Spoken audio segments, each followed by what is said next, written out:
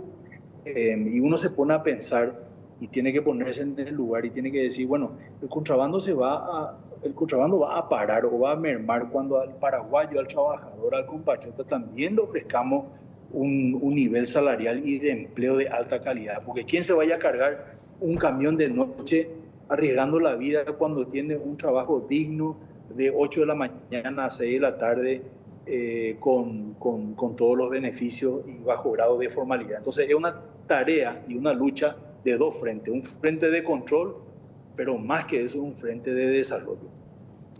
Por último, ministro, la semana pasada habíamos hablado con un representante del sector privado, del rubro del cemento, específicamente de la cementera Iguazú. ¿Y cómo se entiende esta autorización que dio el MIC para la importación? Corríjame si me equivoco, porque acá anoté 30.000 toneladas de cemento. Y me dicen que en el sector acá, el mercado local, hay abundancia de este producto y que podría perjudicar a la industria local. ¿Cómo se entiende eso, ministro? Yo te diría al contrario, Jorge. Una de las primeras cosas que hicimos dentro del ministerio, luego del 15 de agosto, fue rescatar las millones de toneladas de licencias que se habían otorgado en el gobierno anterior. Incluso tenemos los gráficos diciendo de que se había disparado y en los primeros 15 días del mes de agosto, los primeros 15 días, se había otorgado un récord de licencias de importación de cemento, que luego nosotros fuimos con aduana a rescatar esas licencias. Se habían otorgado 80.000 toneladas y pudimos recuperar, por así llamarle, o rescatar estas básicamente 50.000 toneladas. Entonces, nosotros estamos más que nadie preocupados ante lo que ocurrió anteriormente y dándole absoluta prioridad a la industria nacional con la licencia de importación, ¿verdad? Que como vos bien decís, ya pueden cubrir toda la demanda interna. O sea, entonces tal cosa no existe. Lo que se hizo es totalmente lo contrario. Rescatar esas licencias que se había otorgado para proteger a la industria nacional. Correcto. Y a lo que se está refiriendo esta persona que habló contigo es que esas 30.000 que se otorgaron ya bajo esta administración, se otorgaron pero para los próximos 3 meses. Y es todo lo que se va a otorgar próximamente. O sea, y tal vez ahí sí hubo un error de nuestra parte de haberla otorgada 30.000 toneladas para los próximos 3 meses. Entonces, ¿qué hicieron las empresas? Trajeron ya las 30.000 ahora, ¿verdad? Pero se van a quedar sin cupo para el resto del trimestre, ¿verdad? Pero en definitiva, lo que está ocurriendo dentro del MIC con ese tema en particular es un apoyo irrestricto a la industria nacional que tiene capacidad de sobra para satisfacer la demanda local.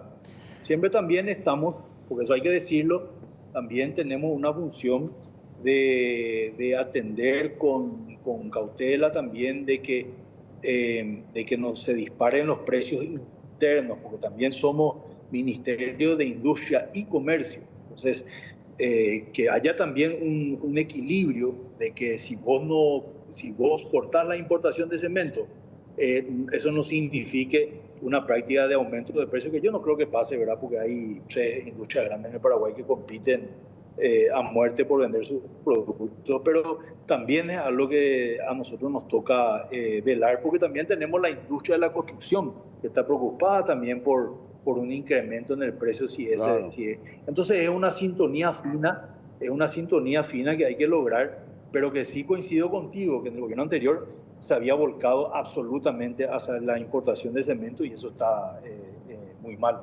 Clarísimo, clarísimo. Ministro, le agradecemos su tiempo. Muchas gracias, muy amable. Muchas gracias, que estén bien. Hasta luego, Javier Jiménez, ministro de Industria y Comercio. Hacemos una pausa. A la vuelta hablamos con el presidente de uno de los gremios vialeros, Cavialpa, el ingeniero Paul Sarubi, sobre esto que se aprobó la semana pasada en el Parlamento, el préstamo de 600 millones de dólares y qué es lo que esto va a significar. Es lo que está esperando el sector para dinamizar la economía y salir del pozo donde estaban a raíz del incumplimiento de cese de pagos que tuvieron por parte del Ministerio de Obras Públicas y Comunicaciones. Pausa, venimos enseguida. Seguimos en Caro Cruz, segundo tema que vamos a compartir en esta noche y le hemos convocado al ingeniero Paul Sarubi, presidente de Cavialpa, por esto que hace cuánto que están reclamando la plata para el sector de la construcción y la semana pasada en el Senado se aprobó los 600 millones de dólares, una parte para saldar deuda con las empresas vialeras y la otra parte para pagar a las empresas proveedoras de medicamentos, a las farmacéuticas. Vamos a hablar sobre este tema, el ingeniero Paul Sarubi. Buenas noches, ¿cómo estás, ingeniero? Muy buenas noches, ¿qué tal, Jorge? Encantado de estar en tu programa, Pipo. Muy buenas noches, un gran saludo también a toda la teleaudiencia. Un placer. Bueno, a ver, La Plata, según lo que han conversado de estos 600 millones de dólares, ¿cuánto va a ir para el sector de ustedes? Bueno, de la información que teníamos, estaba destinado 350 millones de dólares para obras públicas y 250 millones de dólares para salud. Bueno, esto, con esto que pasó ahora, con la aprobación en el Parlamento, la verdad que se dio un gran paso y ya con la firma del Ejecutivo esa ley está como para poder ser ejecutada, ¿verdad? Ahora esperando ya ansiosos que se pueda hacer la emisión de bonos y con esa emisión de bonos el Estado tenga la disponibilidad para poder ir saldando todas estas deudas que, como vos decías, hace ya mucho tiempo estábamos sufriendo y ahora, bueno, vemos que se está acercando cada vez más el momento en el cual podemos volver a salir de esta situación tan penosa que vivimos en estos últimos años y que verdaderamente nos va a oxigenar como para poder encarar ya con seriedad todos los planes del gobierno que se vienen para adelante. De estos 350 millones de dólares aproximadamente, porque dicen ustedes, está ya todo certificado el 100% con obras públicas, verificado, porque hablaban al comienzo, bueno, vamos a ver todos los casos y ver si se hicieron las obras, si estaban bien, si está todo controlado. Ya se hizo todo ese trabajo con ese tiempo, ya está como para pagar. Se está haciendo.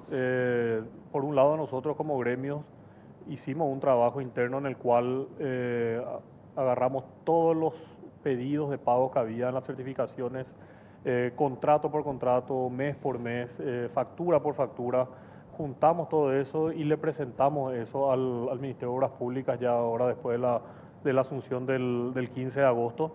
En ese trabajo hecho hasta esa fecha, que fueron hasta los certificados de julio, la deuda rondaba los 360 millones de dólares. Bueno, a eso hay que sumarle las deudas ya de estos meses siguientes, ¿verdad? De agosto, septiembre, octubre y lo que va a ser ahora noviembre, diciembre. Pero está todo de nuestra parte, por lo menos todo bien auditado. Tengo entendido que el Ejecutivo también está haciendo una auditoría.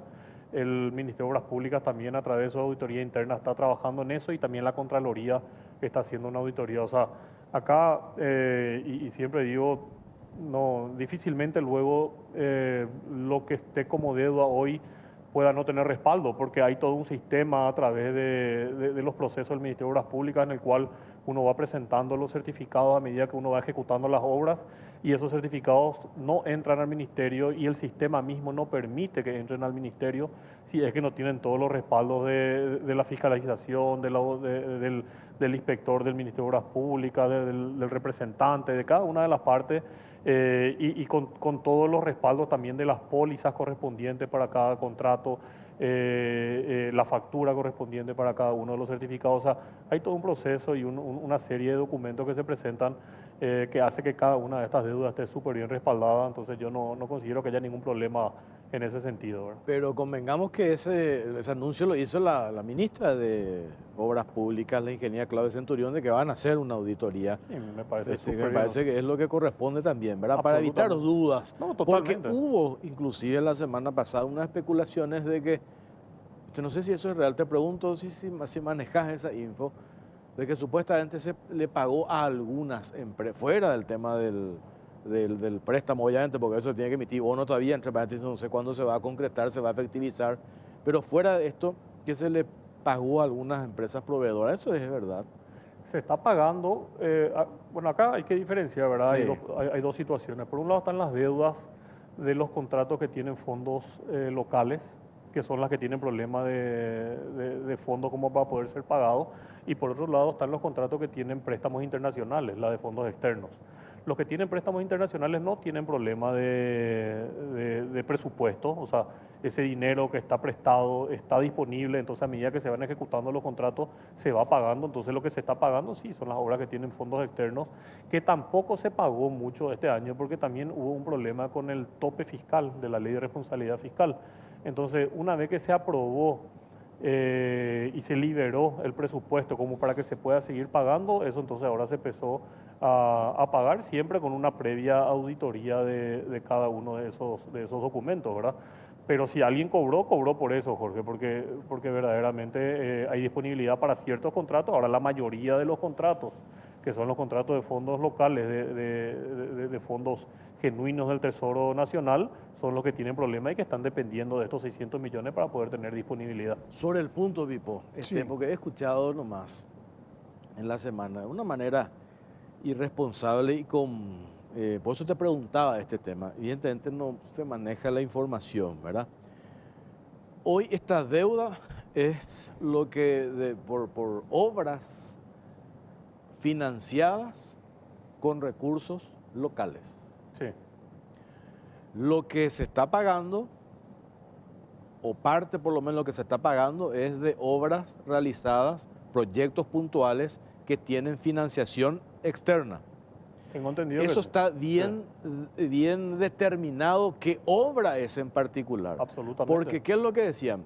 Si la deuda, si se le debe a 50 empresas constructoras, ¿por qué no se usa esa plata y se le paga a todos por igual? Y no se puede pagar así. ¿Por qué no es toda la plata? No hay ¿Por qué unos no? Porque fondos. no. Entonces, esa interpretación es errónea, que he escuchado a algunos colegas, que he escuchado a algunos referentes de la oposición en el Parlamento hacer ese mismo comentario. Entonces, me parece, ¿cómo puede haber un desconocimiento tremendo sobre el funcionamiento o qué es lo que se está pagando? La obra que eventualmente se está pagando hoy ya tiene financiación, no tiene problema de financiación. La deuda es de lo que se financia con recursos locales. Así mismo. Eso es lo que hay un descalce ahí que nos dejó el gobierno anterior, por cierto, y que ahora de manera desesperada tenemos que hacer algo para calzar eso que nos dejó el gobierno anterior, que entre paréntesis pretendieron también instalar una cuestión de superpoderes, etcétera, etcétera, cuando que en realidad nos decía el ministro de Economía y Finanzas el otro día, Carlos Fernández Valdovinos, superpoderes podría interpretarse si a decretazo limpio se decide contraer un préstamo de 600 millones de dólares o emitir bono por 600 millones de dólares para pagar deuda vía decreto. Pero esto se remite al Congreso para su aprobación y el Congreso aprobó la semana pasada, el miércoles. Entonces, ahí es donde tampoco entiendo yo la historia de los superpoderes que le dan al presidente de la República con el tema de los 600 millones de dólares.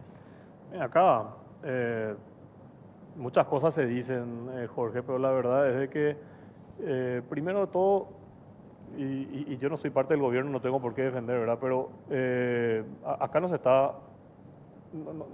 esto no significa una deuda nueva, ¿verdad? O sea, la deuda ya existe. La deuda existe y existe con las empresas contratistas del Ministerio de Obras Públicas y con los proveedores del Ministerio de Salud. Esas obras ya están siendo utilizadas en la mayoría de los casos, son obras que ya están terminadas, son obras las cuales las empresas ya gastaron para poder ejecutarlas Nosotros tenemos enormes deudas con todo el sistema financiero, con proveedores de materiales, con la mano de obra, con proveedores de servicios. Acá lo que se está viendo es la forma de poder financiar el pago de estas deudas que hoy ya el Estado tiene con las empresas constructoras, ¿verdad? O sea, es muy diferente a estar ahora asumiendo una nueva deuda. Está muy lejos de ser verdad eso, ¿verdad? Y por otro lado, al existir ya esa deuda va generando intereses día a día.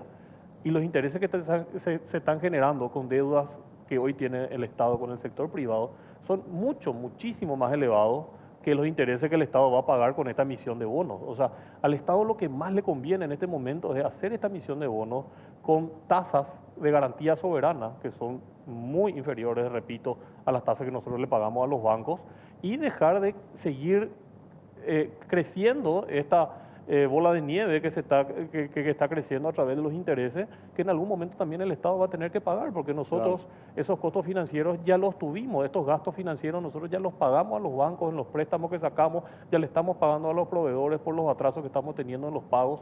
Entonces el Estado seguramente en algún momento, y ojalá sea lo antes posible, va a tener que volver otra vez a eso, a poder hacer que nosotros podemos recuperar todos esos costos financieros que ya los tuvimos, ¿verdad? Entonces, esto que me decís, la verdad yo no entiendo de dónde sale y no tiene ningún justificativo, ¿verdad? ¿Hay alguna obra que esté parada, ingeniero? O sea, que hoy no se siga trabajando por el tema del no pago de las obras que se van a poner al día hoy con este Mira, dinero. hay obras que están con un ritmo muy disminuido de trabajo. Parado, nosotros legalmente, jurídicamente no podemos parar una obra por falta de pago, pero sí hay obras que están muy disminuidas en los ritmos porque uno al final de cuentas cuando tiene problemas financieros va eligiendo qué hacer.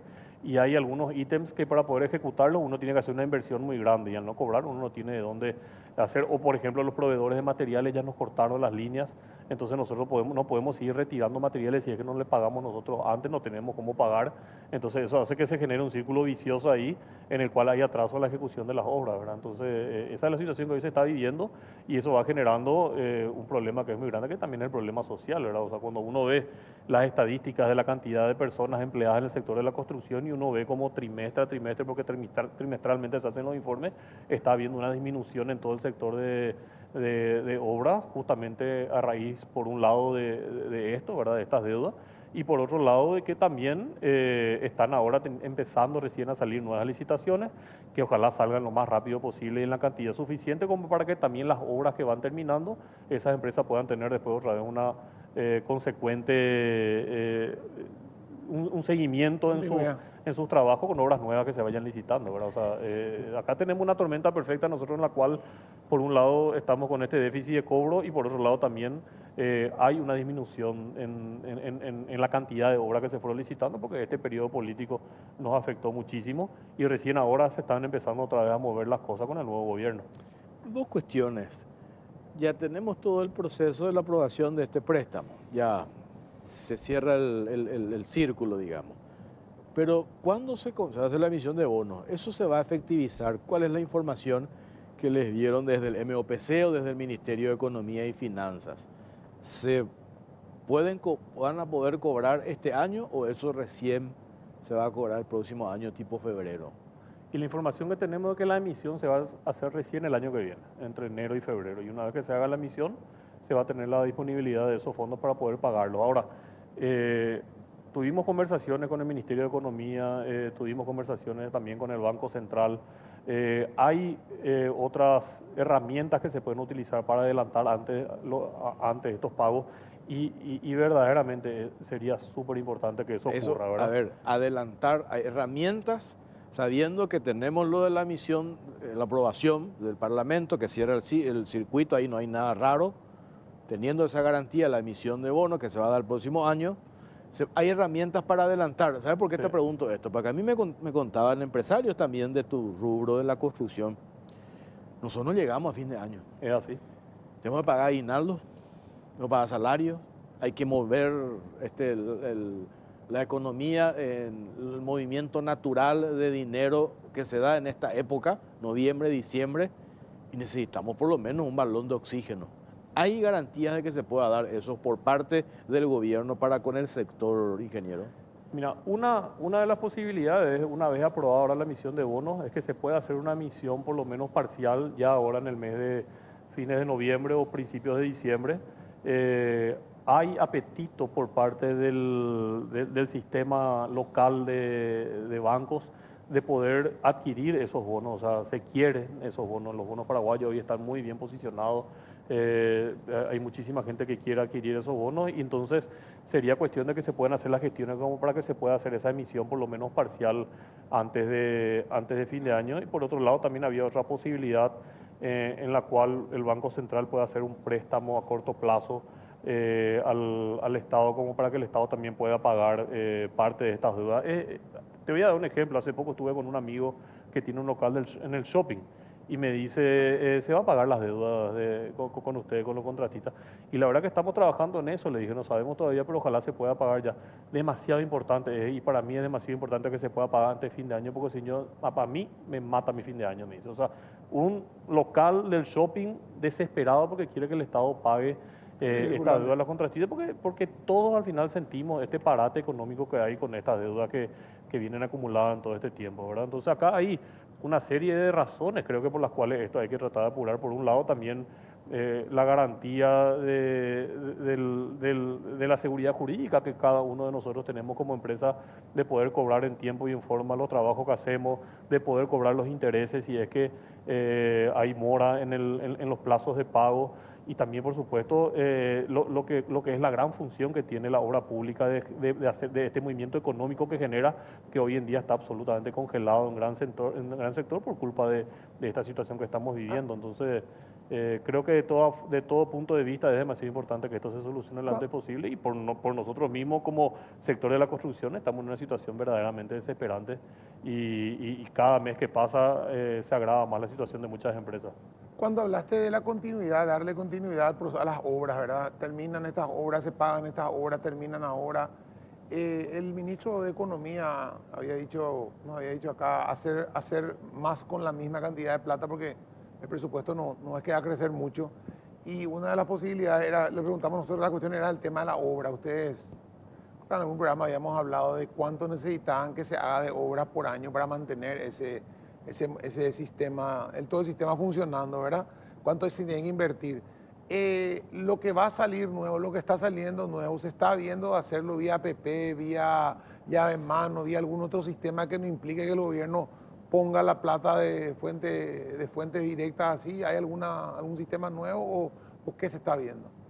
Bueno, un poco de todo. Por un lado, el gobierno va a tener que seguir invirtiendo en infraestructura porque hay muchos proyectos que no pueden ser rentables financieramente a través del sector privado, ¿verdad? Un país como Paraguay, por otro lado, tiene una necesidad de invertir por lo menos entre 4 y 5% de su PIB por año para ir acortando este déficit que tenemos en infraestructura y que también nuestra economía pueda crecer al ritmo y al potencial que tiene de crecimiento económico. Hoy no estamos llegando ni siquiera al 3% de inversión en el PIB. Se llegó a un techo de 3% hace 2 años. Y hoy estamos bastante más bajo que eso, ¿verdad? O sea, un año como este no vamos a llegar ni siquiera al 2% de inversión sobre el PIB, que serían 800 millones de dólares. Entonces, indefectiblemente, el Paraguay tiene que invertir mucho más de lo que hoy está invirtiendo, ¿verdad? Ahí, como te decía, parte tiene que ser invertido con deuda pública a través del Estado, pero sí te tiene que complementar eso de una manera eficaz y seria a través del sector privado. Y ahí entramos a las concesiones, a la ley de APP, la ley 5074 de inversión privada, pero para eso y también... en carpeta, digamos, proyectos, ¿por qué valor hay? ¿Por qué porcentaje hay en proyectos en carpeta como para empezar el año que viene? Decir, el año que viene se invirtieron 4%, se lleva al 4, al 3,5, al 4. ¿Hay proyectos en carpeta preparados como para salir, si se pudiera salir? Sí, siempre hay planes, hay proyectos. O sea, creo que una pregunta que tenés que hacerle más al Ministerio de Obras, que es el que tiene la mayoría de los proyectos que tenga que ver con inversión en infraestructura, pero hay una buena cantidad de proyectos que están en carpeta. También la APP de iniciativa privada es una excelente herramienta para ir teniendo proyectos, porque ahí es el sector privado. O sea, yo privado digo, quiero hacer una APP para hacer un centro educativo, un gran colegio en esta zona del país, ¿verdad? Yo pongo toda la inversión, toda la inversión que se ponga, yo hago el proyecto ejecutivo, yo hago la obra y después cobro eso a través de 30, 25, 30 años, ¿verdad? esa herramienta le genera al Estado de que muchísimas empresas privadas empiezan a presentar proyectos para diferentes tipos de obras, ¿verdad? Para diferentes tipos de proyectos, y eso le genera mismo al Estado esta banca de proyectos, este listado, esta bolsa de diferentes alternativas, en la cual después el Estado otra vez puede elegir cuáles son las más rentables y cuáles son las que le da o no le da la iniciativa al sector privado. Pero para eso tenemos que también trabajar entre todos, porque las instituciones deben estar preparadas para poder gestionar ese tipo de proyectos, y hoy en día no tenemos esas instituciones, ¿verdad? Hay que hacer un trabajo del Ministerio de Economía, del Ministerio de Obras Públicas. Nosotros siempre también como sector privado nos ponemos a disposición en tratar también de trabajar juntos en la generación de estas herramientas, de estas políticas públicas de inversión a largo plazo, de estas políticas de Estado, y tratar de tener lo que siempre nosotros pedimos, de tener una mesa de trabajo público-privada como para tratar de acelerar y apurar el fortalecimiento de las instituciones para que esto sea factible. Hoy ya creo que hay una conciencia ciudadana incluso de la importancia de la inversión en materia de infraestructura. Ya hemos visto cómo cambia la dinámica en una zona cuando se abre una ruta, mejora el tema de la inseguridad, crece económicamente, se vuelve un polo de desarrollo, se pueden crear industrias, o sea, un sinnúmero de beneficios, ¿verdad? De que esa inversión que eventualmente pueda hacer el Estado para pagar por una obra de infraestructura, eso después se multiplica, pero 4 o 5 veces más, de manera positiva, ¿verdad?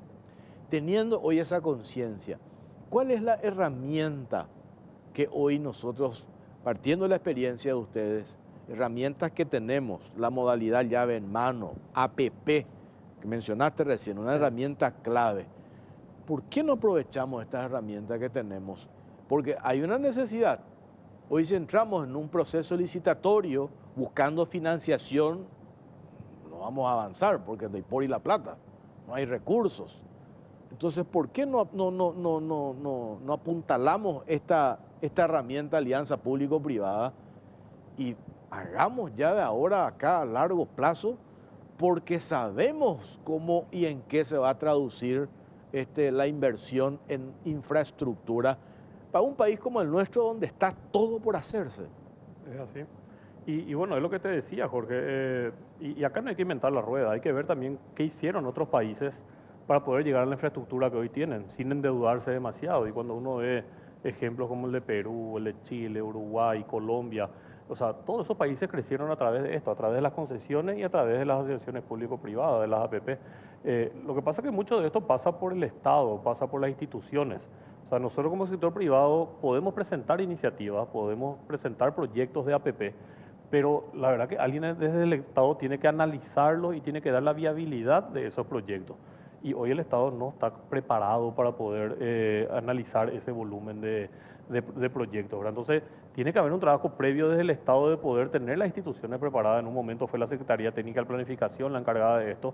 Hoy la Secretaría Técnica de Planificación pasó al Ministerio de Economía. Yo tengo entendido que se está trabajando en el Ministerio de Economía para poder preparar estas direcciones del ministerio que se van a encargar de esto. Y por parte del Ministerio de Obras Públicas, la dirección encargada es la Dirección de Proyectos Estratégicos, la DIPE, que también hoy se está volviendo a fortalecer. Entonces, con esas instituciones son las que nosotros tenemos que trabajar, pero repito, presentar una iniciativa tiene su costo, es un riesgo, es una inversión que tiene que haber el sector privado, y el sector privado no va a hacer esa inversión si es que no ve del otro lado que existan la capacidad para poder evaluarla, ¿verdad? Entonces, acá hay un trabajo, como la misma ley dice, de asociación público-privada, o sea, los dos tenemos que poner algo de nuestra parte como para que esto ocurra. Hoy tenemos esa garantía, me parece. Por un lado, la experiencia de esta señora que está en el MOPC, la ingeniera Claudia Centurión, ¿verdad? Que tuvo mucho tiempo en Chile trabajando, conoce, o sea, viviendo esa experiencia, y digo que estabas hablando recién de por qué nosotros vamos a descubrir la pólvora. Miramos las experiencias en países donde, qué es lo que hicieron para que funcione, aumenten su nivel de infraestructura. Esa misma tendríamos que replicar acá en nuestro país. Y hoy hay esa confianza de usted, el sector privado, hacia quienes tienen que tomar decisiones. O sea, hoy da gusto presentarle a la ingeniera Centurión un proyecto de inversión de ustedes, me parece, ¿verdad? Porque hay esa confianza. Fíjate que desde mi visión, o sea, tenemos un presidente de la República que es un economista de carrera, que estuvo en el Ministerio de Hacienda, que estuvo en el Banco Central. O sea, nadie más que él en saber qué es lo que un país necesita para poder crecer económicamente. La ministra Lea Jiménez, el ministro Carlos Fernández Baldovino, Claudia Centurión, la ingeniera que ya estuvo trabajando en Chile, que tiene toda la experiencia ya, que ella ya fue directora de la Dirección de Proyectos Estratégicos del Ministerio de Obras Públicas y a su cargo estuvo cuando se crearon estos proyectos como la Ruta 2 y 7, la Bioceánica. O sea, acá la gente existe. Lo que pasa es que esto también tiene un proceso, un plazo, ¿verdad? Acá llevamos menos de 3 meses de la asunción del nuevo gobierno y hay que entender de que hay que tener paciencia, pero yo estoy seguro de que ese trabajo institucional se está haciendo, ¿verdad? De nuestra parte, y repito, nos encantaría poder formar parte también de este trabajo conjunto, porque creo que en el sector privado tenemos muchísimo por aportar. Esto que dijiste, esa palabra, cómo me gusta, paciencia. Pasa que nuestra paciencia parece ya está llegando a un límite. Pasamos muy mal en el gobierno anterior. Y a muchos se enojan, dicen Marito Yeuma, pero no es Marito Yeuma. Las cosas que se hicieron mal hay que señalar, porque lo que se hizo mal hoy nos condujo a esta situación. Y en 3 meses es muy difícil de dar soluciones, pero también se entiende la impaciencia, ¿verdad? De la gente, la expectativa que hay, quienes hoy están en función de poder, por el perfil que tienen desde el presidente de la República para abajo, los nombres que mencionaste, se espera mucho de ellos. Entonces, por eso el reclamo y la expectativa es mucho más grande. Lo digo yo, ¿verdad? Los que se fueron en el gobierno anterior no esperábamos luego nada, que es lo que debemos esperar de ellos, ¿verdad? Entonces no se les exigía tampoco mucho, ¿verdad? Entonces, pero ahora sí. Pero la palabra es paciencia. Yo supongo que a partir de ahora cerramos este año, ya hicimos toda la evaluación, las auditorías, el diagnóstico, y el 2024 adelante con los faroles, ¿verdad? Pues hay demasiadas cosas para hacer. No hay mucho espacio ya para... No hay tiempo que perder, ¿no? Es muy cierto lo que decís y fíjate lo que a nosotros nos pasa en el sector, ¿verdad? O sea, llegamos a picos de inversión hace 2 años de más de $1.000 millones por año y eso significó una inversión enorme por parte de las empresas privadas en equipamientos, en contratación de personal, en capacitación de personal. Y hoy en día gran parte de toda esa infraestructura que nosotros tenemos, que al final de cuentas son activos y un patrimonio que tiene el país, porque Paraguay tiene hoy una ventaja muy grande, que es que tiene empresas serias, dimensionadas y organizadas para poder encarar cualquier tipo de proyecto. Hoy la empresa paraguaya puede hacer cualquier tipo de obra y cualquier estrategia de política económica en el sector de obras que tenga el gobierno, nosotros podemos acompañarlo, ¿verdad? Pero esas inversiones significan para nosotros riesgos enormes que tuvimos que tomar a través del sistema financiero, gente que tuvimos que contratar, como le dije, y gente que hoy semana a semana tenemos que estar liberando, equipos que tenemos parados sin poder trabajar en nuestros campamentos, y aparte otra vez una enorme deuda de las obras que se ejecutaron que tampoco no nos pagaron.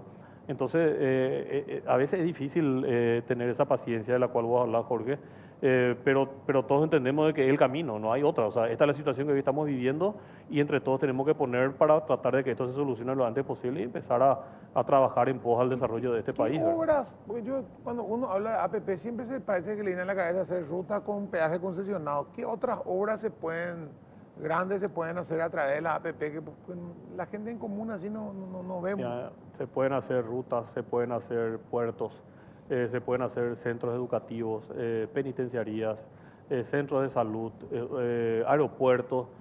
Cualquier tipo de obra puede ser encarada a través de la APP. Ahí hay que diferenciar la APP privada y la APP pública. La APP privada es la que, como te dije, viene desde un proyecto que el sector privado presenta y tiene que ser aprobado por el Estado, y la APP pública es la que el mismo Estado genera y desarrolla el proyecto y llama a una licitación. Hoy en día, por ejemplo, la Ruta 1, la duplicación de la Ruta 1 que va de acceso sur hasta Quindú, eso está como una iniciativa privada, como una iniciativa pública, perdón, ¿verdad? El Estado llamó a concurso, llamó a licitación, se presentaban los oferentes y hoy está en evaluación para saber quiénes son los oferentes precalificados para llevar adelante. ¿De qué monto más o menos se habla con esa obra? Y $400 millones más o menos. 400 millones de dólares. Una obra muy compleja, hay que Sí. encarar todo lo que es acceso sur, todas las ciudades que uno va afectando a través de la obra, o sea, lo que es el tráfico ahí, y después duplicar todo lo que falta duplicar y darle las condiciones para que Digamos, de Quindío a Encarnación ya todavía no hay ni está pensado. Ese ¿verdad? es tu No, capricho. pero vos sabés que hoy en día se hicieron unos proyectos de crema y desde Quindío a Encarnación yo me fui hace poco, está en muy buenas condiciones la ruta y está siendo mantenida por el sector privado. Ahí hubieron unos contratos en los cuales se hacía la reconstrucción y la puesta a punto de la ruta y después durante 5 años uno es responsable, que eso es súper sano, hay que encarar siempre así todos los proyectos. Después de terminar la obra, 5 años uno es responsable de que no haya ni un solo bache, ninguna fisura, ningún cartel que falte, que todo el empastado esté bien cortado y en condiciones. Sí, Entonces pero desde ahí hasta Encarnación yo creo que hoy... ampliación lo que necesita. Está Pero muy no hay linda. mucho tráfico, o sea, hasta Quindío yo creo que está el gran tráfico y después ahí Encarnación aguanta todavía con una Aguanta. vía. Pero sí hasta Quindío ya es caótico el tráfico, hay que lo antes Después la posible salida de poder- Asunción, poder- ¿verdad? Tanto una ruta 1 como Yo ruta les 2. conté que me fui hace, ¿cuándo? A Ciudad del Este, no hace mucho. Y yo dije, bueno, ahora con la ampliación, que la ruta está fantástica, la circunvalación, cada Un placer. cupé, Coronel Oviedo, Pero llega ahí para Itacurubí de la cordillera, fantástico. ¿verdad? Yo dije, 3 horas y media, a reventar. Justo me tocó un trabajo de la SAM acá en Mariscal López, en la zona de Ingavi, 1 hora y media me quedé ahí.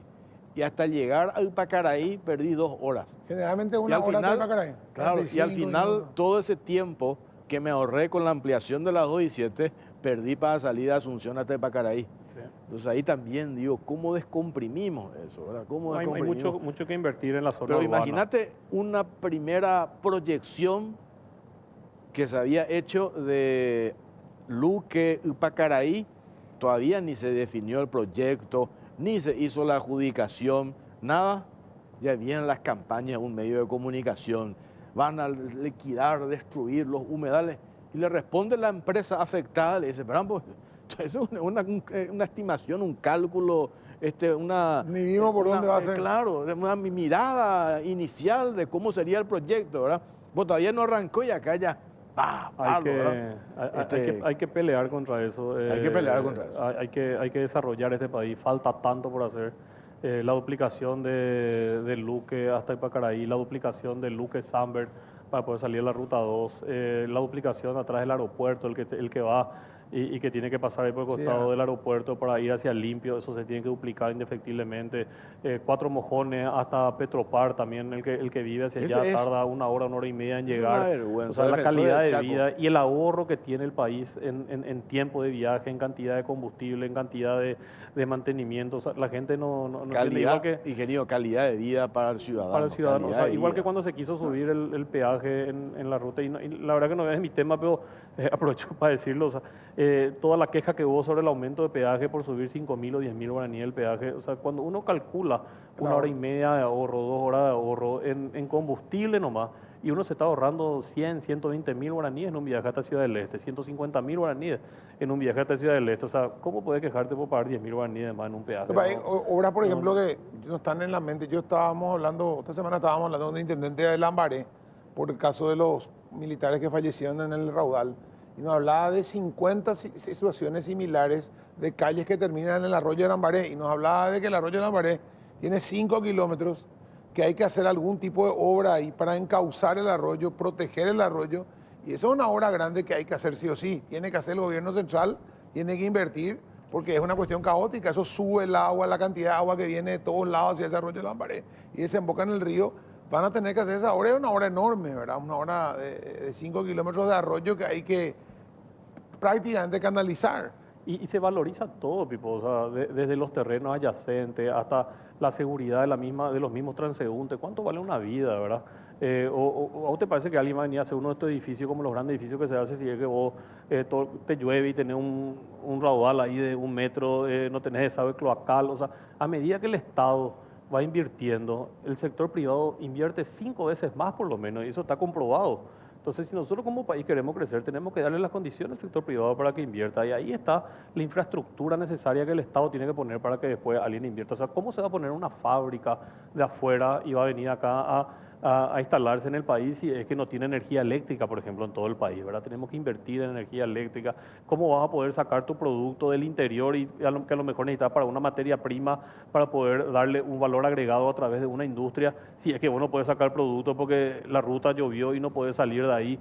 O sea, muchas veces se repaga la inversión. Hay que, por una vez por todo, entender de que acá hay una gran diferencia entre lo que es el gasto corriente, el gasto rígido del salario del mes a mes, a lo que es el gasto de inversión que tiene una rentabilidad y un retorno Sí. demasiado rápido en un país como el nuestro. Mucho por hacerse, hay que mano a la obra, ¿verdad? Y buscar Para eso estamos. y tenemos la herramienta, tenemos todo, ¿verdad? Y Sector enfocar privado, como- sector público se tienen que poner de acuerdo y avanzamos. Esa es la visión, Y trabajar con juntos. una hoja de ruta. Y pues igual van a recibir palos. Y con Eso una, es inevitable. con ¿verdad? una política de Estado a largo plazo. Así mismo. 20, 25, 30 años, no más estas políticas de gobierno que van cambiando cada 5 años que verdaderamente nos hace perder demasiado tiempo. Gracias, ingeniero, por Gracias, su tiempo. Jorge, Ojalá gracias, tenés Pipo. un mes y medio, tienen que cobrar ya algo para mover por la economía. Un mes y medio, Ojalá. no sé si los 350 para por lo menos la mitad. No, hazlo y para que la gente también antes de fin de año pueda estar contento con su plata y podamos también cumplir nosotros con nuestra gente, nuestros proveedores Ingeniero, que necesitan. ingeniero Paul Sarubi, presidente de Cavialpa, estuvo con nosotros. Nosotros hacemos una pausa cortita, venimos enseguida. Pero antes, llegó a Bristol. Seguimos en Cara o Cruz, tercer tema que vamos a compartir, estacionamiento tarifado, Parsin, que mucho hemos hablado de esto. Pero antes, Pipo, ¿este vino de dónde es? Este es un Marqués de Casa Concha, de Concha y Toro, por supuesto, y representado en Paraguay por Ramírez Díaz de Espada, Malbec 2017, espectacular como siempre, gracias. Y las copas de Casa Mingo. Muy bien, y aprovecho también para agradecer a Gilardini por la camisa, por el saco esta noche. Muchas gracias, Gilardini. Bueno, está con nosotros Pedro Britos, representante de Parsim. ¿Qué tal, Pedro? ¿Cómo estás? Buenas noches, Jorge. Un placer estar con ustedes. Pipo, un saludo a las órdenes. Bueno, esto ya se implementa, estacionamiento tarifado en la capital, Asunción. Es así, Asunción, ¿a partir de cuándo? a partir del 2 de enero Sí. del año 2024, en 3 zonas específicas, estamos hablando de lo que es la zona de Sajonia, específicamente la zona del Poder Judicial, no todo Sajonia, solamente alrededor del Poder Judicial, la zona de centro, microcentro, y la otra zona, la tercera zona es la zona de Villamorra, ¿verdad? Son las 3 zonas. Específicamente, ¿cuáles serían los límites? Vas a ver, en Villamorra, por ejemplo. Los límites no tengo en mente, pero puedo pasar el mapa a la producción un poco también para que ustedes manejen, Sí, pero no porque la- tengo bien en mente delimitado las calles, ¿verdad? Pero son estas 3 zonas las que van a estar tarifadas y 2 zonas van a ser tarifadas nocturnas, ¿verdad? Una parte de la zona del barrio Las Mercedes, no todo el barrio Las Mercedes, donde hoy hay un crecimiento importante de bares, de un movimiento gastronómico, y otra zona ya es una zona muy conocida, que es la zona Carmelitas, que ya tiene una larga data de vida nocturna, vamos a decirle, también en una parte, ¿verdad? No es todo el barrio, sino que es solamente esa parte donde existe hoy un movimiento importante, y ese horario va a ser de jueves a domingo en estas 2 zonas, de 20 hasta las 2 de la mañana, hasta el sábado, y el día domingo de 20 horas hasta las 23:59. Y el horario general en las 3 zonas por las mañanas es de 7 de la mañana a 18 horas.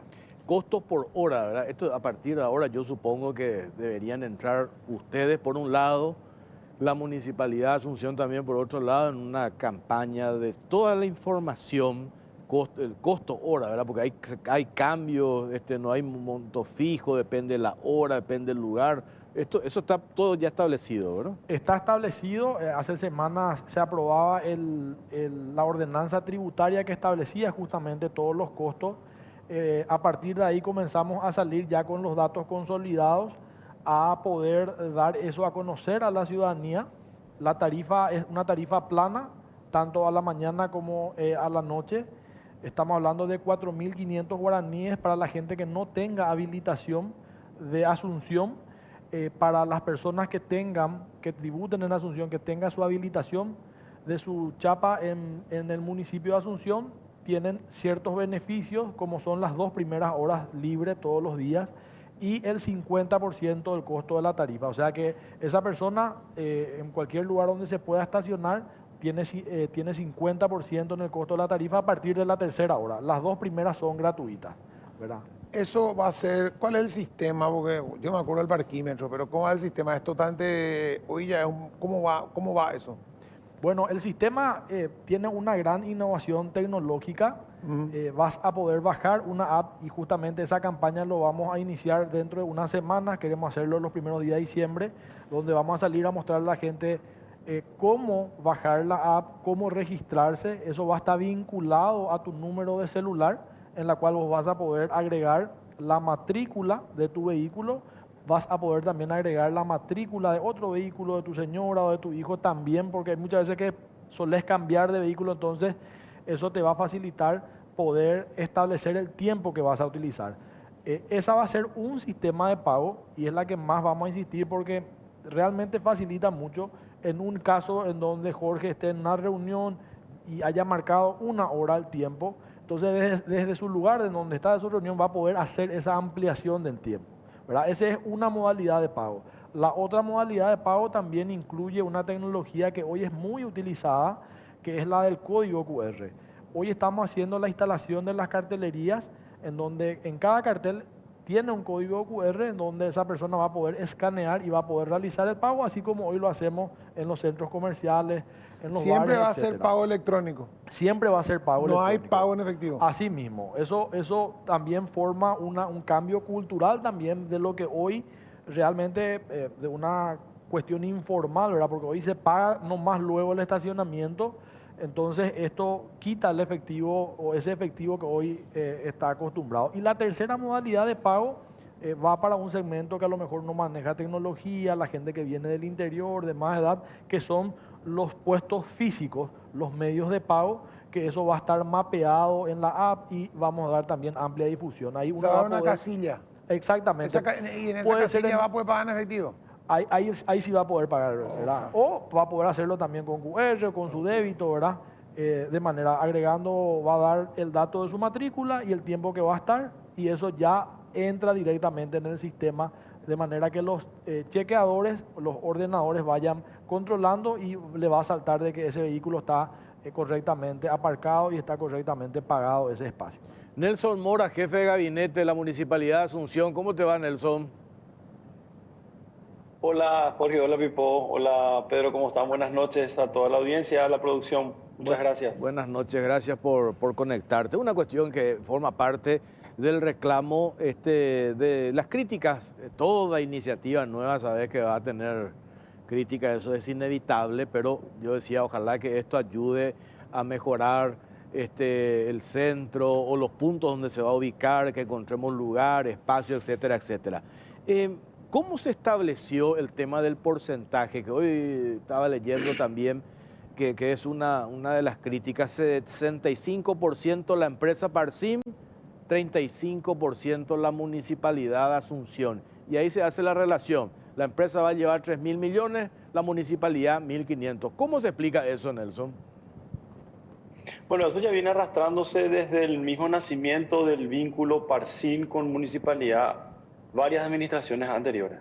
Eso pasó por los diferentes estadios judiciales, primera, segunda, tercera instancia, pasó por la Corte, tiene sentencia firme, luego se hizo un laudo arbitral para intentar mejorar las condiciones de esos porcentuales.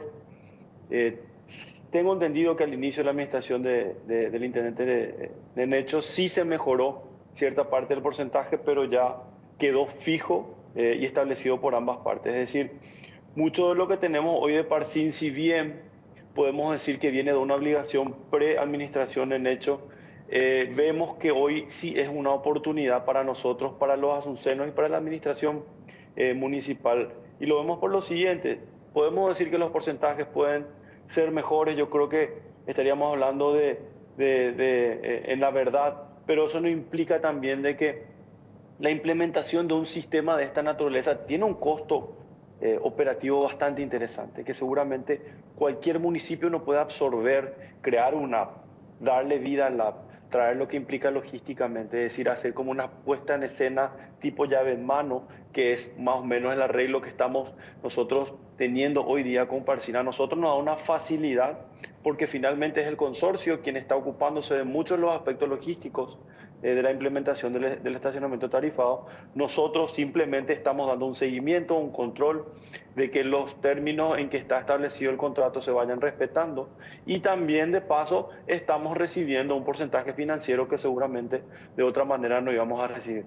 Es decir, si ponemos en una balanza todo lo que estamos generando con Parcin, tanto en política pública como en política financiera municipal, es positivísimo. A nosotros nos va a ayudar en demasía a recibir recursos que no teníamos de ahora en adelante, teniendo en cuenta de que quien hizo el esfuerzo, la inversión, quien va a hacer la capacitación, la absorción de los cuidacoches, o llamados operadores o moderadores, va a ser el consorcio Parcin. Simplemente nosotros, como decía, seremos esa contraloría, esos controladores para saber de que todos los aspectos necesarios establecidos en el pliego y en el contrato vayan cumpliéndose taxativamente. Pedro, ¿cuántos espacios en total calculaban ustedes que hay en todas las zonas? ¿De cuántos lugares para estacionar? El contrato establece, Pipo, 9.675 espacios. Y esos son los espacios que hoy estamos demarcando. Estamos en un 65% de ejecución de las obras. En relación a las demarcaciones, estamos llegando al 40% de la instalación de la cartelería, ¿verdad? Eso es un trabajo que ya venimos iniciando desde el mes de septiembre. Muchas veces por la inclemencia del tiempo se posterga, pero en tiempo contrato, en tiempo reloj, de acuerdo al cronograma presentado, estamos inclusive un poquitito adelantados. Nelson, ¿qué vamos a hacer? Ya explicaron, pero me gustaría que compartas de vuelta con la ciudadanía, que es una preocupación en serio, el tema de los cuidacoches. ¿Van a desaparecer los cuidacoches? En la zona tarifada, sí. En la zona tarifada vamos a olvidarnos de la caja de manzana, de los trapitos, de los amigos que a veces se ponen nerviosos porque uno decide no pagar. Todos esos aspectos van a desaparecer y va a cambiar un antes y un después.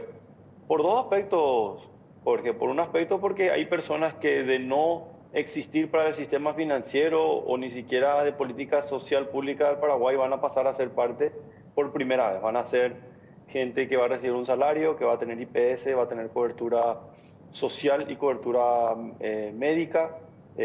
Sus familiares más inmediatos también lo van a hacer.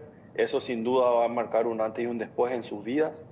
Y van a dejar la informalidad laboral de estar en la calle viviendo día a día por changas. Eso va a generar que en las zonas tarifadas haya cierta tranquilidad, y a nosotros también nos va a preocupar después esa migración seguramente que va a existir o que se va a dar en casos de los cuidacoches que no van a ser o no van a estar dentro del sistema del estacionamiento tarifado, que migren a las zonas no tarifadas, y eso va a generar también seguramente algún tipo de conflicto, pero nosotros estamos preparando ya planes de contención al respecto para ver cómo vamos a, primero, evaluar, segundo, tener una información al respecto y después tomar medidas necesarias desde el municipio para garantizar, disculpen, de que las zonas no tarifadas también tengan una cobertura correcta por parte de la Policía Municipal y tener el apoyo de la Policía Nacional. 9.675 lugares establecidos, ya perfectamente dibujado, delimitado, pero se tiene que marcar eso, ¿verdad? Sí. Yo creo que de ahora hasta enero, la fecha pautada para la implementación, eso se tiene que pintar, ¿verdad? Eso estamos, como te decía, Jorge, estamos llegando a un 60% de la ejecución. Ya iniciamos en septiembre, en la instalación de cartelería estamos en un 40%, ¿verdad? Estamos en ese cronograma de ejecución de obras un poquitito adelantado, por suerte, a pesar de mucha inclemencia del tiempo. Estamos en tiempo suficiente como para llegar antes de enero de culminar todo ese trabajo. Ahora, Nelson, acá hay una cuestión medio extraña porque se plantea como que es algo nuevo, como que la gente nunca vio en su vida. Y yo me acuerdo, en la época de Stroessner estaba la boleta blanca, esa que se marcaba. Seguimos con eso un tiempo. Después se cambió por el parquímetro. Después el parquímetro era el que se colgaba en el auto. Y un día desapareció. Alguien dijo no se va a hacer más control de estacionamiento, cosa que en ninguna capital del mundo existe, el tema que no haya control de estacionamiento en todos lados. pagas por estacionar Claro. de alguna manera, o siendo ciudadano, aportante en la municipalidad o pagando con una boleta. No hay capital del mundo o ciudad grande que no tenga estacionamiento tarifado. Y hay como un mito Claro. de que nunca se pagó acá, nunca, parece que algo nuevo. Yo no sé dónde salió toda la gente, de otro planeta vino, no sé por qué tanto escándalo. Nosotros nos acordamos a partir de la época del Parquímetro. actor. Yo me acuerdo de la boleta. Nelson, Pedro, somos muy jóvenes. ¿Vos Sí, te yo me acordás acuerdo de la boleta, que se Nosotros- agujereaba con la virome. Nosotros no. Somos otra generación, vimos nosotros. Sí, te voy a conseguir una boleta ahora. Sí, es un miedo que siempre existe, el miedo escénico que tenemos los paraguayos a veces de implementar cosas nuevas. Y lo mejor de todo esta política pública nueva es que viene amarrado de la tecnología, ya de una nueva generación que solamente conoce el uso de la tecnología por la facilidad que genera y por la trazabilidad y la transparencia que también tiene. Sin duda va a ser un antes y un después. Yo le invito a la ciudadanía a no tener miedo a algo que, como dijeron ustedes, ya hace rato se viene haciendo, se paró por un tiempo, pero ahora damos un salto de calidad, el famoso salto tecnológico que va a facilitar el día a día muchísimo, va a generar unos incentivos muy importantes para los capitalinos y para los no capitalinos también a la hora de querer venir al municipio a tributar, y eso sin duda va a ayudar a agilizar el tráfico, va a ayudar a generar que la gente, en vez de utilizar los dos vehículos en la casa, puedan utilizar uno, porque va a ser más fácil la movilidad. Cuando vas a salir los fines de semana en las zonas donde son tarifadas, vas a pensar si vas a sacar tu vehículo y a la vez vas a tomar bebidas alcohólicas. Quizás sea mejor salir en un medio alternativo de transporte para no pagar el estacionamiento y para también, de alguna u otra forma, no exponer al peligro a las personas. Es decir, hay todo un condimento, un paquete interesante detrás de todo esto. La preocupación más bien yo de lo que estábamos escuchando, entiendo de manera general, ¿verdad? Todo cambio así de repente nos asusta, pero las personas que van a ser exoneradas, ¿qué va a pasar de los espacios reservados? Y lo otro, los que viven en un departamento y ya no hay lugar para meter el auto, estacionan enfrente. ¿Qué se determinó para esas tres condiciones, esos tres casos, Pedro? Rápidamente, Jorge, las personas exoneradas, los delivery están exonerados, eso fue una mesa de trabajo que lideró el municipio con ellos y hemos hablado, hemos llegado a un acuerdo, ellos están exonerados, las bicicletas están exoneradas, las personas con discapacidad van a tener un espacio exclusivo en cada manzana, está con la demarcación en base a las ordenanzas, a las especificaciones internacionales de cómo tiene que ser ese espacio en cuanto a la dimensión, también van a ser exonerados. En relación a los frentistas que no tengan garage en su casa, el municipio estableció dos requisitos para que también sea exonerado ese vehículo de estacionar enfrente o en la zona. Tiene que tener los impuestos pagados al día y la habilitación municipal del vehículo tiene que ser de Asunción. En ese caso va a ser una pequeña gestión en el municipio nos pasa ese dato, nosotros metemos en el registro de Parcín con el número de la chapa del vehículo, el propietario, el lugar del domicilio, y eso ya está exonerado de pago, ¿verdad? Él no solamente va a poder estacionar enfrente de su casa, sino que a 200 metros a la redonda, porque muchas veces no encontrás un espacio enfrente mismo, ¿verdad? O sea, 200 metros a la redonda va a poder realizar el pago. Y la tercera pregunta, no recuerdo que dejaste. Exonerado, espacio reservado y ya respondiste. Y los espacios reservados sigue a cargo del municipio de Asunción. Eso siempre va a ser administrado por el municipio. Por eso se paga, ¿verdad? Eso, Nelson, eso es los espacios reservados, por ejemplo, un local comercial para sus clientes, tema de estacionamiento, dice, paga Sí. un canon, una tasa al municipio. Sí. Así es, eso es un canon que está establecido ya hace tiempo, ahora va a continuar de la misma forma, no afecta a Parcín, no tiene absolutamente nada que ver con Parcín, todo continúa de la misma forma, requisitos, presentación, pago, en las zonas donde siempre existieron. En ese sentido, no va a haber ningún tipo de cambio de ningún tipo, de ninguna manera. Yo me perdí si preguntaste los frentistas o no, la gente que vive ahí, ¿preguntaste por ellos? Sí, van a tener su espacio, pero tienen Porque que eso es lo tener primero que saltan. impuestos al día y su habilitación tiene que ser la municipalidad, tiene que hacer una gestión con la O sea, municipalidad. un espacio.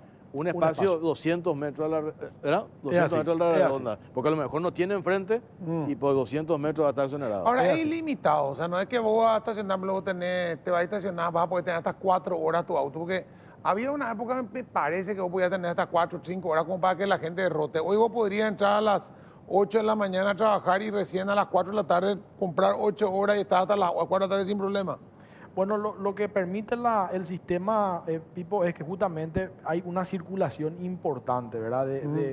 Hoy el gran problema que tiene varios sectores, y en especial estas tres zonas, es la ocupación de los espacios públicos. Hubo como un apoderamiento informal y legal de cuidacoches sobre ciertas zonas, ¿verdad? Entonces, esto, como bien mencionaba Nelson, va a dar un cambio porque van a pasar, estos cuidacoches que vamos a absorber, lo denominamos ordenadores.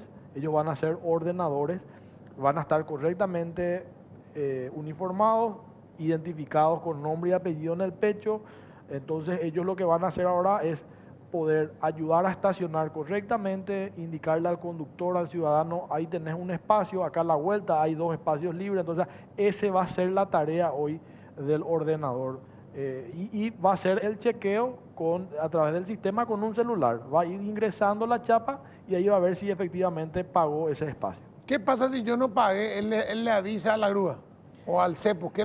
¿Cuál es el castigo por pasarte? En el caso de que se detecte un vehículo que no pagó, O que se pasó. se pasó. Generalmente hay una espera de 10 minutos porque en ese caso, al no conocer el ordenador en qué situación encontró a partir de que ve esa infracción, entonces espera 10 minutos por si esa persona haya ido a cargar el saldo o se bajó el auto y está cargando, caminando. Entonces, si posterior a ese tiempo y pasa un tiempo considerable, entonces ahí actúa la PMT. Y acá es importante aclarar de que 100% todas estas cuestiones, por cuestiones legales, por cuestiones de ordenanza, la PMT es siempre la que tiene la facultad de poder hacer todos los actos policiales, ¿verdad?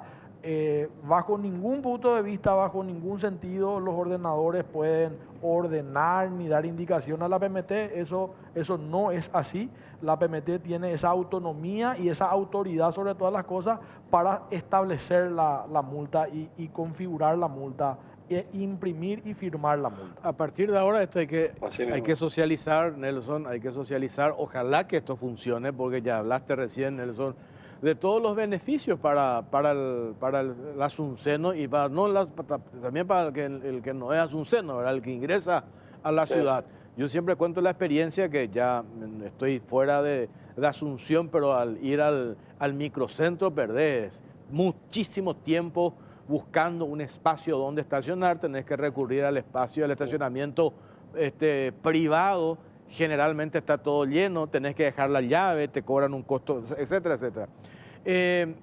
Si esto no funciona, Parsin responsable. Y ustedes tienen una ventanita para escaparse porque van a decir, esto ya heredamos nosotros, esto ya vino de la administración anterior. Es así, Nelson. Yo estoy convencido de que no solamente va a funcionar, sino que va a ser un éxito. Va a ser un éxito porque va de alguna u otra forma solidificar un proyecto a futuro de lo que Asunción necesita. Asunción necesita proyectarse hacia un mejor ordenamiento vehicular, necesita proyectar hacia medidas alternativas de transporte que sean valederas, y eso significa de alguna u otra forma poner en fila las cosas, ¿verdad? Como decías vos muy claramente, y un ejemplo, yo siempre creo que lo empírico es mucho más fácil de entender. Cuando vos vas al centro y das vueltas y vueltas y vueltas y no encontrás un estacionamiento, son esas personas que estacionaron a las 6 de la mañana y siguen en el mismo lugar a las 2 de la tarde, a las 3 de la tarde. No hay ningún tipo de rotación. Eso afecta directamente a los comercios de la zona, porque quien viene a estacionar y estaciona 7 horas en un solo lugar y no se mueve de ese sitio, hace que la rotación comercial del boliche o del bar o del local comercial de venta de ropa que están enfrente a ese estacionamiento no tenga una rotación, porque nadie puede venir a estacionar frente a su lugar, y vos, Jorge, que estabas buscando, tampoco no podés estacionar. Por ende, estás generando todo un caos vehicular dentro de la zona. Sí. Eso va a llevar tiempo, yo estoy de acuerdo, no creo que sea inmediato, pero la gente va a ir dándose cuenta que la mejor manera de encontrar un orden es tener un control en el estacionamiento, y creo que lo de Parcín, con esta simbiosis con la municipalidad, vamos a poder lograr eso en un plazo relativamente corto. Nelson, gracias por tu tiempo, muy amable. A ustedes, muchas gracias, buenas noches. Buenas noches, Nelson Mora, jefe de gabinete de la Municipalidad de Asunción. Pedro, vamos a seguir hablando, todavía vamos a socializar mucho, van a haber muchos problemas. Es fundamental esta apertura también de ustedes, de dar toda la información, inclusive después con la aplicación, ¿verdad? Traer una computadora, mostrar cómo bajamos la aplicación, cómo pagamos. Conviene, me parece, mucho más pagar por un mes, ¿verdad? Sí, hay dos van a haber planes. descuentos, etcétera, etcétera. Todo Es eso. así, Jorge. Es así, vamos a tener dos planes justamente para reducir esos gastos. El plan para la gente que no es de Asunción y el plan para que es de Asunción va a tener facilidad en eso, y eso va a estar liberado por 30 días. O sea, la duración de ese plan es por 30 días de seguido, ¿verdad? Eso le permite estacionar en esos 30 días en cualquiera de estas tres zonas de mañana, de tarde y de noche. Gracias, Pedro, por tu tiempo, muy amable. Gracias a ustedes, muy amable. Hasta luego, Pedro Brito, representante de Parcín. Nosotros hacemos una pausa. A la vuelta al tercer tema de la noche vamos a hablar con el presidente. Cuarto ya, sí, cuarto, que pucha, ¿cómo metimos todo? Cuarto tema, el presidente de la Cámara de Diputados, el doctor Raúl Latorre. Pausa, ya venimos. Estamos en Caro Cruz, estamos por Unicanal, también estamos por Canal 13 y está con nosotros ahora en este bloque de Caro Cruz Raúl Latorre, presidente de la Cámara de Diputados. ¿Qué tal, presidente? ¿Cómo le va? Sí, muy buenas noches, Jorge, Pipo. Ya es un gusto compartir con ustedes y con toda la audiencia de Caro Cruz. Antes de entrar a las cuestiones así más puntuales, la semana pasada formaste parte de la comitiva del presidente Santiago Peña a Chile. Hemos visto fotografías, hemos visto videos de esta serie de reuniones. ¿Qué es lo que rescatás de esta visita, presidente?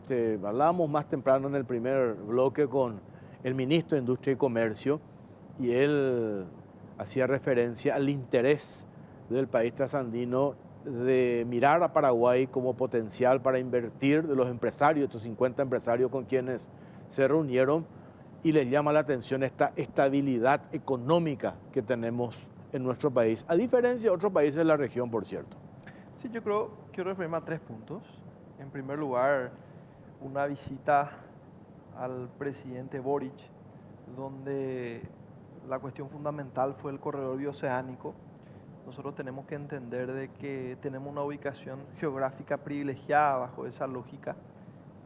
Hoy por hoy tenemos una salida claramente establecida al Océano Atlántico, que bajo nuestra condición de país fundamentalmente agroexportador es una salida particularmente interesante, pero también existen mercados en crecimiento, mercados con una altísima demanda de alimentos, recordando que Paraguay, bueno, somos poco más de 6 millones y producimos alimentos para alrededor de 100 millones de personas, que en este momento se abre como una posibilidad particularmente interesante a partir de la construcción de este corredor bioceánico, independientemente de todo el tránsito que eso va a tener como consecuencia. Y cuando pensamos en el Océano Pacífico, nosotros necesariamente tenemos que pensar en Chile.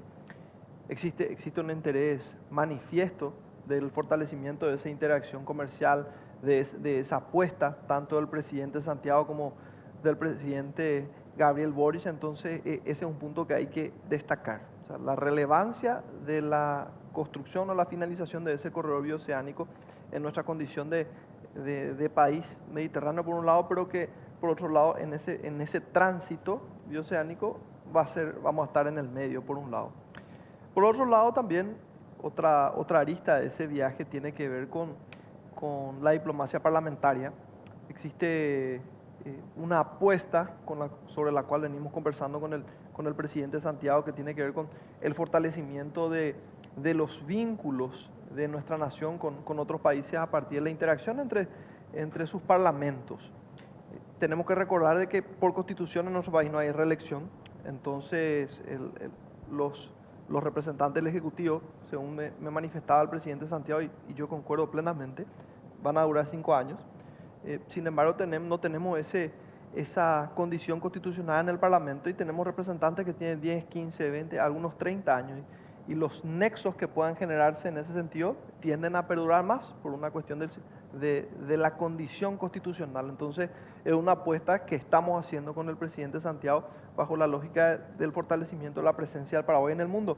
Y en ese sentido compartimos con el presidente de la Cámara de Senadores, el presidente de la Cámara de Diputados, que entre paréntesis, el presidente del Senado y otros senadores que nos recibieron estuvieron aquí justamente en el encuentro de la UPLA, la Unión de Partidos Latinoamericanos, y referían, ellos recordaban, ellos en ese encuentro en el Congreso de la Nación Chilena, la tremenda experiencia, la bella experiencia que tuvieron en nuestro país, tanto en los ámbitos de seguridad, en los ámbitos de la experiencia con el Partido Colorado, que los impactó.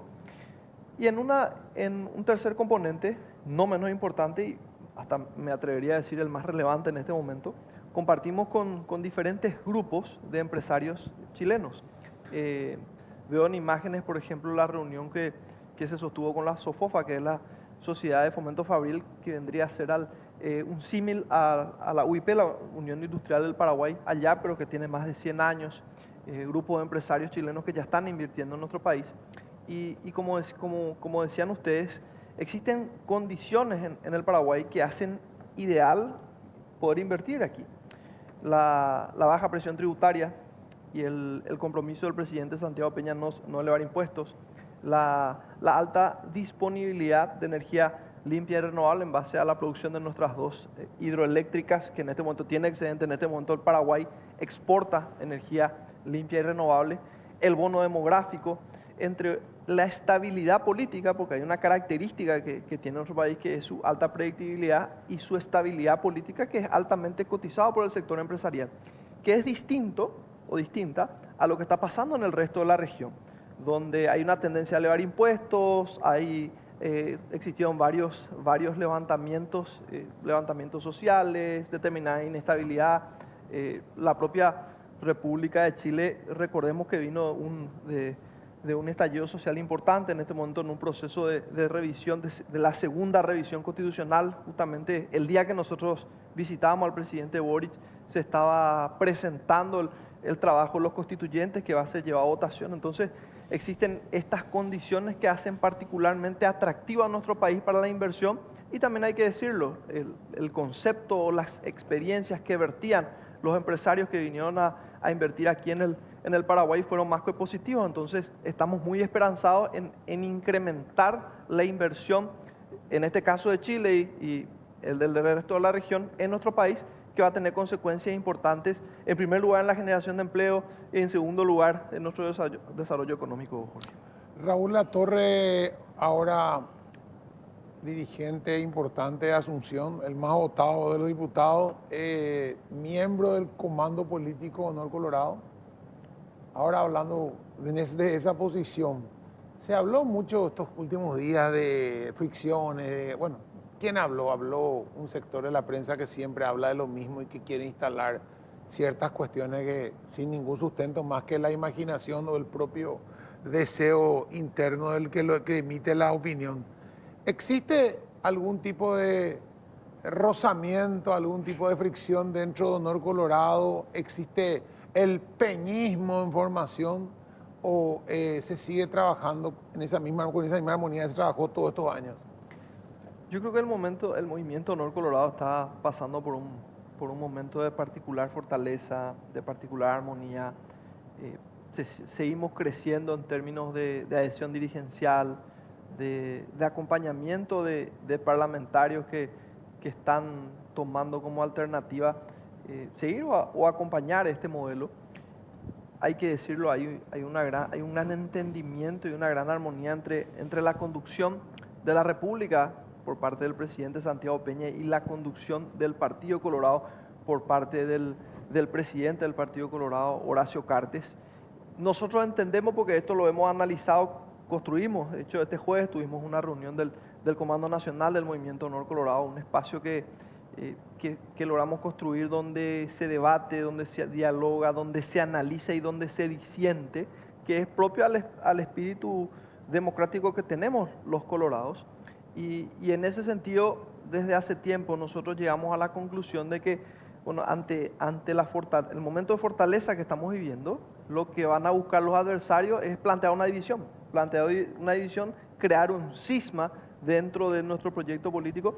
Y es así como nacen este tipo de situaciones que los que buscan es generar intriga, plantear divisiones. Y yo tengo que decirlo, desde mi posición como militante del Partido Colorado, como constituyente de este comando, donde además del presidente, el vicepresidente de la República, el presidente del partido, se encuentran figuras emblemáticas del partido, el presidente de la Cámara de Senadores, en mi caso el presidente de la Cámara de Diputados, que hay armonía, que hay entendimiento. ¿Existen determinados disensos que se plantean sobre esa mesa? Absolutamente. Porque si todos pensamos igual, significa que alguien está pensando por todo y eso de ninguna manera es sano ni conveniente. Pero sí lo que te puedo decir es que a partir de esos disensos se construyen, se evalúan y se contraponen las posiciones buscando tomar las mejores decisiones para el partido y para nuestro país. Jorge, Sí. para completar nomás, justamente lo que vos decís, la unidad en el disenso, creo que Argaña siempre hablaba de eso también, pero era la cuestión de decir, ¿será que no es un reflejo de lo que se da en otros partidos donde el disenso directamente es visto como una traición? Porque eso es lo que vemos en el PLRA, por ejemplo, uno disentía con el dueño del partido y era automáticamente tachado de traidor, de lo que sea. Hoy más o menos están tratando de recuperar eso. Ellos reflejan su problema dentro de un movimiento que sí tiene capacidad de disentir dentro del respeto, dentro de un mismo marco, de buscar los acuerdos y no una cuestión así lineal, una cuestión así, ¿cómo se llama eso? ¿Vertical? ¿Vertical? Vertical, sino que es una cuestión donde hay un comando donde se discuten todo se discute y todo se acuerda. Sí, de hecho que ese es el espíritu. Creemos que esa capacidad de planificar, esa capacidad de encontrar ese espacio y bajar toda la información sobre la mesa, pues finalmente, como decía Eisenhower, las decisiones se toman en base a la información disponible en el momento, es una de las principales fortalezas del movimiento y bueno, creo que hemos sido asertivos en varias decisiones que fueron muy importantes para el partido y en este caso para el país. Y vamos a seguir por ese camino. Vamos a seguir por ese camino construyendo la unidad, vamos a seguir por ese camino del fortalecimiento institucional, vamos a seguir por el camino del diálogo, por el camino de que el parabrisas sea grande, el retrovisor pequeño y que podamos proyectarnos hacia adelante, porque en nuestra visión en este momento eso se discute mucho también, cómo mirar hacia atrás, qué pasó aquí, qué pasó allá. Nosotros queremos mirar hacia adelante, 5 años es muy poco y sentimos esa sensación, esa urgencia por que el gobierno de Santiago Peña verdaderamente pueda ser transformador en materia de salud, en materia de educación, en materia de seguridad, de generación de empleo y otras deudas históricas que tiene el Estado para con la ciudadanía paraguaya. Hay cuestiones que caen por su propio peso porque no tienen consistencia. Por ejemplo, te acordarás cuando se pretendió instalar lo del superministro, superpoder que se le da al ministro de Economía y Finanzas, Carlos Fernández Baldovino. Eso ya se demostró que tal cosa no sucede, ¿verdad? Se diluyó. Lo mismo pasó, superpoder que le quieren dar al presidente Santiago Peña con el préstamo de $600 millones. El superpoder, en todo caso, nosotros decíamos hace rato, iba a ser si eso se definía vía decreto. Se remite al Congreso, el Congreso aprobó la semana pasada. Y ahora lo mismo se pretende instalar con Lea Jiménez, la jefa de gabinete. Nosotros hablábamos la semana pasada con ella y dice, quien interpreta de que a mí me dan un superpoder quiere decir que no leyó el decreto. Porque en el decreto establece una organización donde ella no está por encima del resto de las direcciones que funcionan dentro de las influencias, de las direcciones que están cerca del presidente de la República.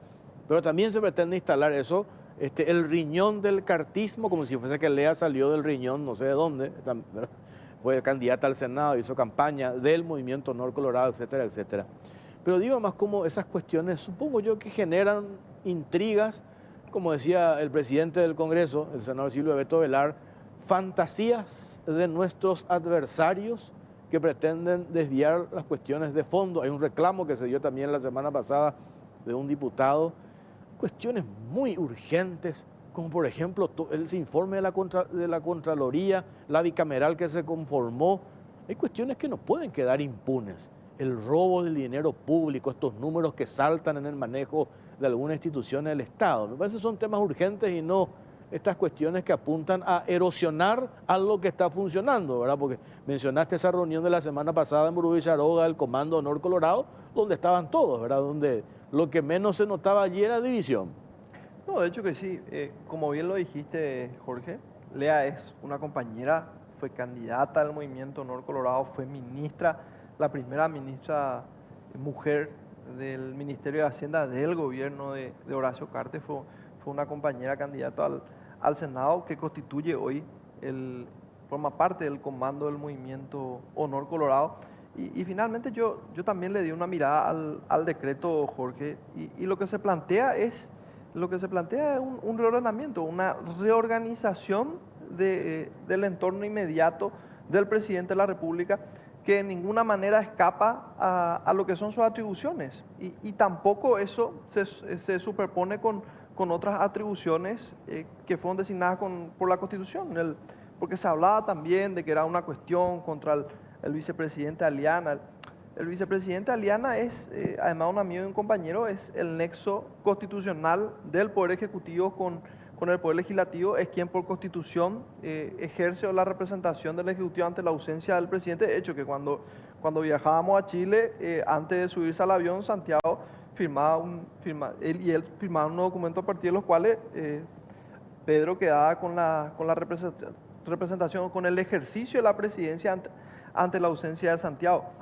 Pedro es una persona empoderada en este gobierno, pues además de sus atribuciones constitucionales, también está empoderado desde el punto de vista político. Él escucha a la dirigencia, él genera soluciones en base al clamor popular que le traen los dirigentes, que además del afecto que le tenemos nosotros los parlamentarios y los dirigentes, fue una decisión y un empoderamiento que le dio el presidente de la República, Santiago Peña. Entonces, además de esa armonía del todo en el Movimiento Honor Colorado, además de la comunicación fluida entre la representación del gobierno que ejerce Santiago y la representación del partido que la ejerce Horacio, también tenemos que hablar de la armonía que existe dentro de la dupla presidencial, el presidente y el vicepresidente, que son verdaderos compañeros, Jorge.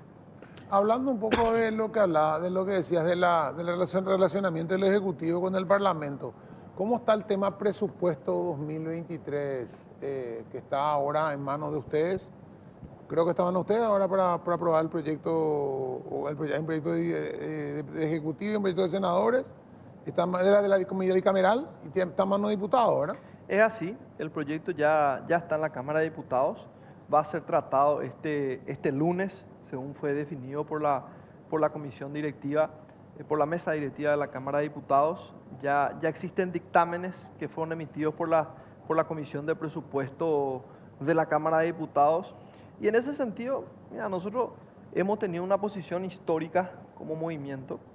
Nosotros vamos a trabajar por un presupuesto que finalmente es la forma de materializar las políticas públicas, porque vos podés tener una línea discursiva muy linda, pero si no le otorgás el dinero a esos programas o esas iniciativas para que sean realidad, entonces quedan retóricas. Allí la importancia del presupuesto general de gasto de la nación, que finalmente es la ley más importante. Ahora, nosotros hemos realizado un trabajo con técnicos del Poder Ejecutivo y tenemos una línea que la coherencia nos demanda que sigamos, y esto tiene que ver con nuestra posición histórica ya desde la disidencia, cuando, bueno, en el gobierno de Mario Abdo Benítez nos tocaba a nosotros, Movimiento Honor Colorado, ser disidencia, acompañamos todo lo que creímos que era bueno, nos paramos enfrente a lo que entendimos que era malo, y bajo esa lógica el movimiento había asumido la posición de aprobar la versión del Ejecutivo del presupuesto, o sea, estando nosotros en la vereda enfrente. Y la particularidad, o hasta la ironía de la vida, es que quien nos había aconsejado eso fue nuestro asesor económico de la bancada del Movimiento Honor Colorado de la Cámara de Diputados, Santiago Peña, que hoy es el presidente de la República. Entonces nosotros, en coherencia con esa posición histórica, nosotros vamos a acompañar el pensamiento, las necesidades planteadas en materia de salud, de educación, de fortalecimiento de la seguridad y un ecosistema planteado para aumentar la generación de empleo que ha solicitado el Poder Ejecutivo. Y vamos a trabajar en esa situación, evitando, o sea, cortando todos los aumentos, tanto del Poder Legislativo como para el Poder Ejecutivo, pero bueno, de las autoridades, ¿verdad? Le hace parlamentarios, ministros y tanto el presidente como el vicepresidente, eso naturalmente vamos a dejar de lado, vamos a anular, y fuera de eso y algunos otros pequeños planteamientos que fueron trabajados tanto por la Comisión de Presupuestos como por el Ministerio de Economía, vamos a acompañar la versión que entendemos va a dar los mejores resultados en términos de salud, educación, seguridad y generación de empleos. Tengo que hacer la última pausa cortita, ya venimos.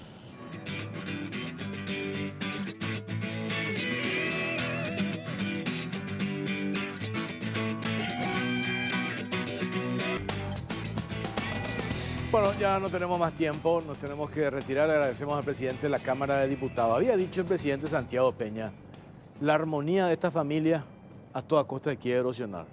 Y eso se nota, hemos visto permanentemente de diferentes sectores, cómo construyen sectores políticos de la oposición que pretenden construir su capital político basado en el fracaso del gobierno de turno.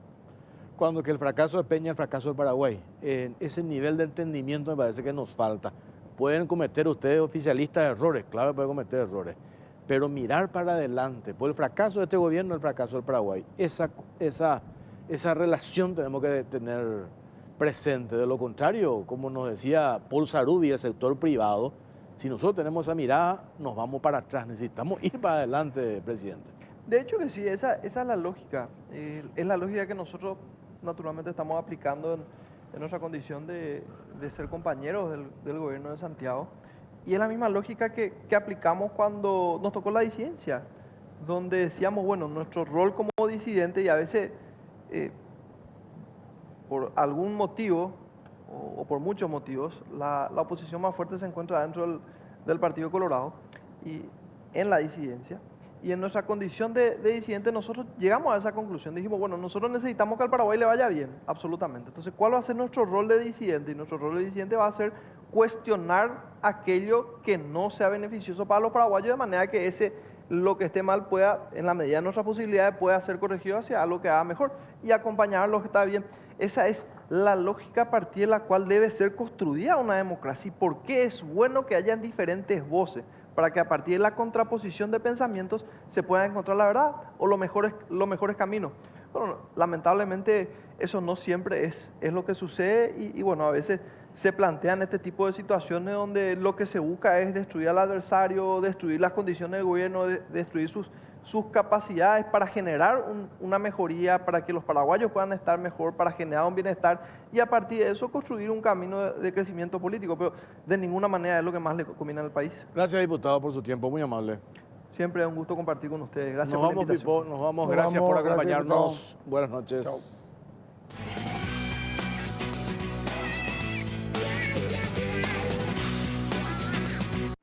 Este programa